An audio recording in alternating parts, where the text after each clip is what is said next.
If you're parenting an autistic teenager who masks well, you may be feeling this growing pressure to help them become more independent. Things like getting a driver's license, preparing for college, keeping their grades up, doing extracurricular activities, learning how to manage life on their own. And a common pattern that I see in my clinical work is that the more the parents push for this independence, the more anxiety the teen typically feels. And it's not because independence is a bad goal. It's not. Far from it, in fact. It's an excellent goal to have. Rather, it's because regulation has to come first. Hi there. I'm Dr. James Thatcher. I'm a licensed clinical psychologist at Forest Psychological Clinic in Portland, Oregon. And today I'm going to talk about autistic teenagers, more specifically, level one autistic teenagers who tend to mask their anxiety and internalize a lot of their distress. My goal here is not to tell you that independence isn't important or that it doesn't matter. Of course, it matters. Rather, it's to talk about how pushing independence too early can actually increase teens' anxiety and what tends to work better instead.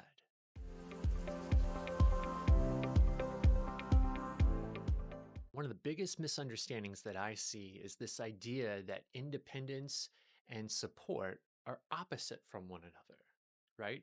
So, where if we give too much support to our teenager, well, then they'll never learn how to become independent. But clinically, that's not true. Independence isn't the opposite of support.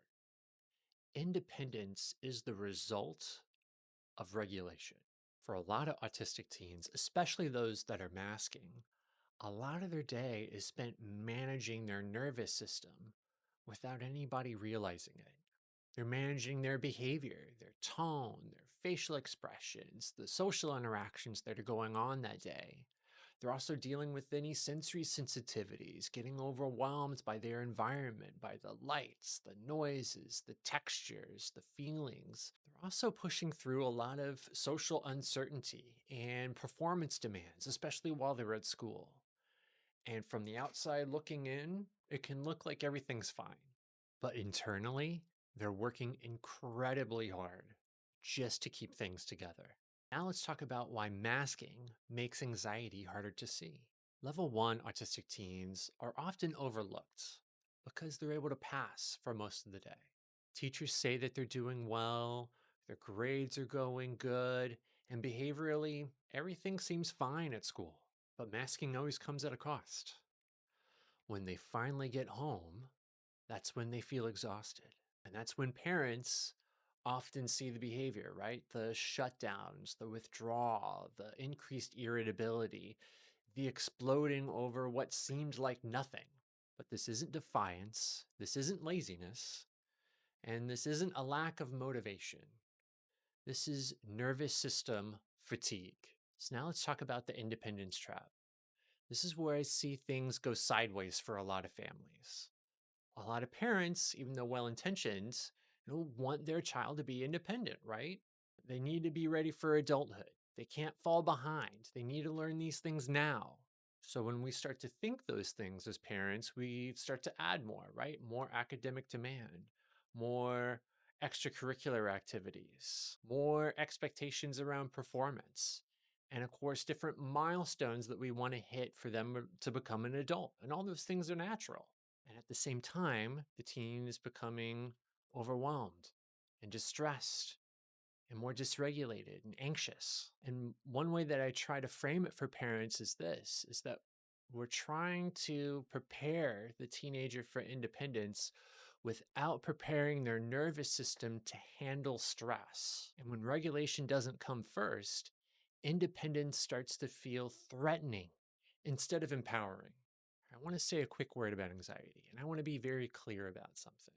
Anxiety is not something to eliminate. Anxiety is a necessary emotion. We need it in order to survive.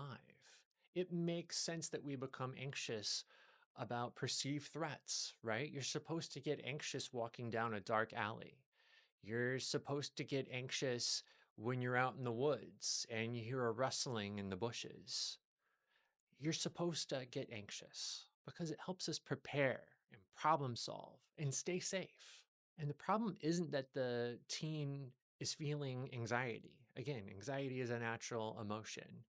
It's that they've been feeling anxiety to this level of intensity for so long that their nervous system isn't able to come back down to baseline. And when you do that over a long period of time, their anxiety just builds up and builds up and adding on more responsibilities, trying to show them more and more different skills that they need to have in order to become independent. It doesn't become empowering to them, it becomes overwhelming. So, pushing for independence in that state of mind can actually reinforce anxiety instead of reducing it. So, now let's go over what regulation first looks like. Putting regulation first isn't about removing expectations or avoiding growth. It just means changing the order of things. So instead of asking the question, what should they be able to do by now? Asking the question, how well are they recovering from stress? So, some practical strategies that can help with this is taking a really hard look on what's on their plate. Is it too overwhelming for them? Is it too much? Is it too big of a time commitment? Reducing unnecessary activities before adding new ones, building in a real downtime for them so it allows their nervous system a time to reset, supporting their sensory needs without framing it as it being a weakness for them or something wrong for them, because it's not. It's just how their brain works. And measuring readiness for independence by looking at their ability to regulate their emotions. This is a key thing that adults can do is being able to regulate their emotions when stress inevitably happens. How do you deal with it? How do you problem solve? How do you work through this anxiety? That's how you get real independence. Because when teens feel more regulated, confidence and independence emerge naturally, not because these things are forced on them, but because they feel more comfortable in their minds and in their bodies. So here's what I want you to take away from this. If your autistic teen is having anxiety, it's not because you're a failure as a parent.